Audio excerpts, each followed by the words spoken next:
बहुजन समाज की हर खबर पाने के लिए सब्सक्राइब करें अम्बेडकर पीपल्स वॉइस और बेल आइकन दबाएं। हेलो फ्रेंड्स, मैं नरोत्तम लोडी और आप देख रहे हैं हमारी YouTube channel Ambedkar people's voice को।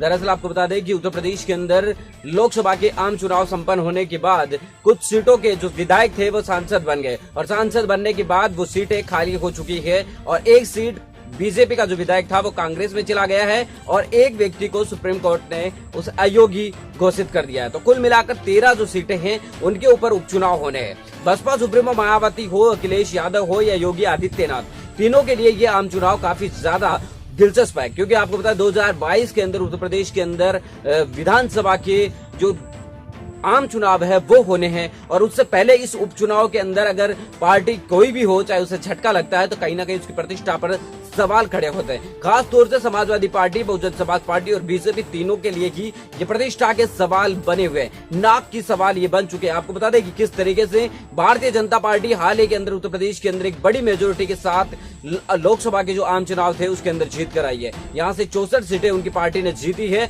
और इसके बाद बीजेपी अपने आप में यहाँ पर एक सबसे बड़ी पार्टी है। साथ ही विधानसभा के जो चुनाव हुए थे उसमें भी योगी आदित्यनाथ की पार्टी 300 प्लस जो सीटें है वो जीतकर सबसे बड़ी पार्टी बनी थी। तो इस लिहाजा से जो 13 सीटें उपचुनाव की खाली हुई है उन 13 सीटों पर अगर किसी भी हाल में बीजेपी चुनाव हार जाती है तो कहीं ना कहीं आने वाले जो विधानसभा के उपचुनाव आम चुनाव होंगे 2022 में, उनमें बीजेपी की राह काफी ज्यादा मुश्किल हो जाएगी। और वैसे अगर देखिए तो उपचुनाव जितने भी रहे बीजेपी काफी ज्यादा उपचुनाव हारती है, लेकिन मेन चुनाव के अंदर वो पार्टी काफी ज्यादा उत्कृष्ट प्रदर्शन करती हुई नजर दे रही है। वही बात करते बहुजन समाज पार्टी की, तो आपको बता दें कि लोकसभा चुनाव में नंबर 2 की पार्टी बनकर उभरी बहुजन समाज पार्टी के लिए चुनाव काफी ज्यादा महत्वपूर्ण है, क्योंकि बसपा सुप्रीमो मायावती ने भी आगे होकर इन चुनावों के लिए जो गठबंधन बनाया गया था समाजवादी पार्टी के साथ उसे खुद तोड़ा था। आपको बता दें बसपा सुप्रीमो मायावती ने खुद प्रेस कॉन्फ्रेंस करके इस गठबंधन तोड़ने का ऐलान किया था। उस वजह से बसपा सुप्रीमो मायावती के लिए ये चुनाव काफी ज्यादा महत्वपूर्ण भी है।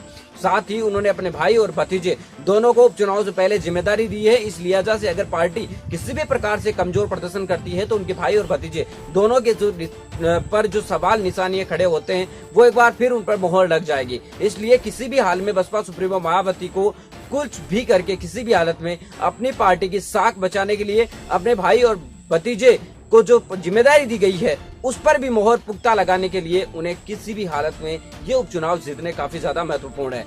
वैसे भी अगर देखिए तो बसपा सुप्रीमो मायावती इन चुनाव को वैसे भी जीतना चाहेगी, क्योंकि उनकी विधायक है वो 18 इस समय है विधानसभा में, और अगर वो ज्यादातर सीटें जीत जाती है तो उन्हें विधानसभा के जो उत्तर प्रदेश में राज्यसभा के जो चुनाव होंगे उनमें सीट मिल सकती है, क्योंकि बसपा सुप्रीमो मायावती वर्तमान में ना तो किसी राज्यसभा सदन की सदस्य है और ना ही लोकसभा की है। अगर लोकसभा जो राज्यसभा के चुनाव होने वाले हैं अगर उनमें उनकी पार्टी जीतती है तो बसपा सुप्रीमो मायावती एक बार फिर राज्यसभा में जा सकती है।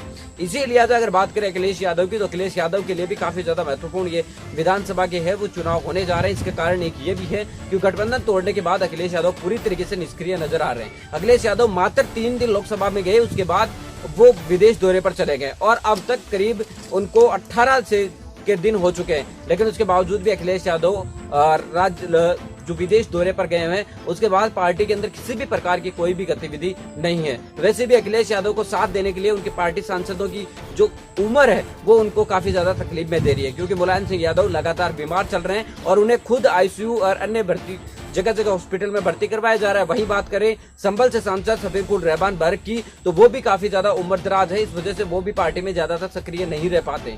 केवल मात्र अखिलेश यादव के लिए एकमात्र सहारा बचता है मोहम्मद आजम खान और प्रोफेसर राम गोपाल यादव। इन दोनों सांसदों से काफी ज्यादा उम्मीदें समाजवादी पार्टी को हो सकती है और ये दोनों ही सांसद राज्यसभा और लोकसभा के अंदर पार्टी के लिए काफी ज्यादा सक्रिय नजर आते हैं। लेकिन उपचुनाव के लेकर अभी तक पार्टी में किसी भी प्रकार की कोई भी रणनीति नहीं बनाई गई है। वहीं बहुजन समाज पार्टी ने कई जगह पर अपने प्रत्याशी घोषित कर दिए हैं, तो कई जगहों की मंडल की बैठक है वो लगातार बसपा सुप्रीमो मायावती लोकसभा चुनाव के बाद कर चुकी है। वहीं बीजेपी की बात करें तो बीजेपी 6 तारीख से सदस्यता अभियान चालू करेगी। वही बसपा सुप्रीमो मायावती 6 तारीख को लखनऊ मंडल की जो आसपास के इलाके हैं उनकी पदाधिकारियों की बैठक भी आयोजित करने वाली है। तो कुल मिलाकर अगर देखें तो एक सांचे में ढालने की कोशिश करें तो सपा, बसपा और बीजेपी यानी अखिलेश यादव, मायावती और योगी आदित्यनाथ तीनों के लिए ये उपचुनाव प्रतिष्ठा ही नहीं बल्कि नाक का सवाल भी बनता जा रहा है। मिलेंगे किसी नई वीडियो नई अपडेट के साथ, तब तक आपसे लेते विदा। लाइक कीजिए, कमेंट कीजिए और शेयर करना